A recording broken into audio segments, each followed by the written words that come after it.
Hello，又係我 Mandy 啊，今日嚟同大家繼續講解一下我哋嘅櫃體。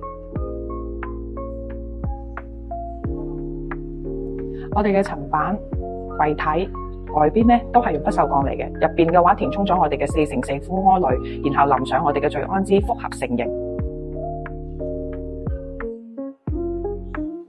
櫃體嘅門架咧，我哋係使用咗奧地利進口嘅白龍可拆卸。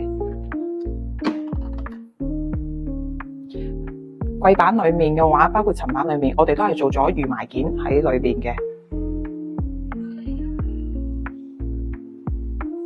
櫃桶裏邊嘅層板，我哋係做咗一個可調節、可拆卸嘅，入邊做咗一個隱藏式嘅層托，可以將裏邊嘅污垢容易清潔。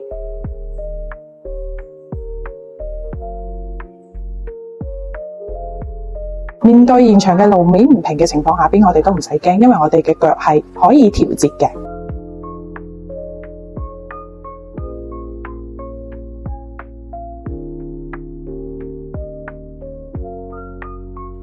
今期不鏽鋼嘅櫃體知識已經講解完畢，想要了解更多不鏽鋼櫥櫃嘅知識，請關注我。